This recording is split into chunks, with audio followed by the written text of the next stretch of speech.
Television അവതാരകനും നടനുമായ ഗോവിന്ദ് പത്മസൂര്യയും നടിയുമായ ഗോപിക അനിലും തമ്മിൽ വിവാഹവാർത്ത സമൂഹമാധ്യമങ്ങളിൽ വലിയ രീതിയിൽ വൈറലായതാണ്.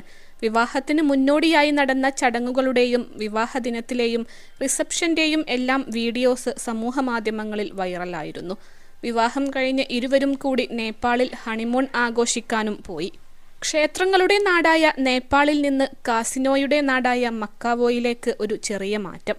ഹലോ മക്കാവോ, ഞങ്ങൾ ഇതാ എത്തി. ചിത്രങ്ങൾ പങ്കുവെച്ചുകൊണ്ട് ഗോവിന്ദ് കുറിച്ചു. മക്കാവോയിലെ രാത്രി ജീവിതം ലോകത്തിലെ ഏറ്റവും വലിയ കാസിനോകളിൽ ഒന്ന്. മറ്റൊരു പോസ്റ്റിന് ഒപ്പം ഗോവിന്ദ് കുറിച്ചു. ഗോപിക ചുവപ്പ് നിറത്തിലെ ഔട്ട്ഫിറ്റ് ധരിച്ച് ചിത്രങ്ങളിൽ തിളങ്ങി നിൽക്കുകയും ചെയ്തു. വിവാഹം കഴിക്കുന്നതിന് ഇരുവരും തമ്മിൽ ആദ്യമായി മീറ്റ് ചെയ്ത കപാലീശ്വര ക്ഷേത്രത്തിൽ വിവാഹം കഴിഞ്ഞ് ഒരുമിച്ച് വീണ്ടും ദർശനം നടത്തിയതിന്റെ ചിത്രങ്ങൾ ഗോവിന്ദ് കഴിഞ്ഞ ദിവസം പങ്കുവച്ചിട്ടുണ്ടായിരുന്നു.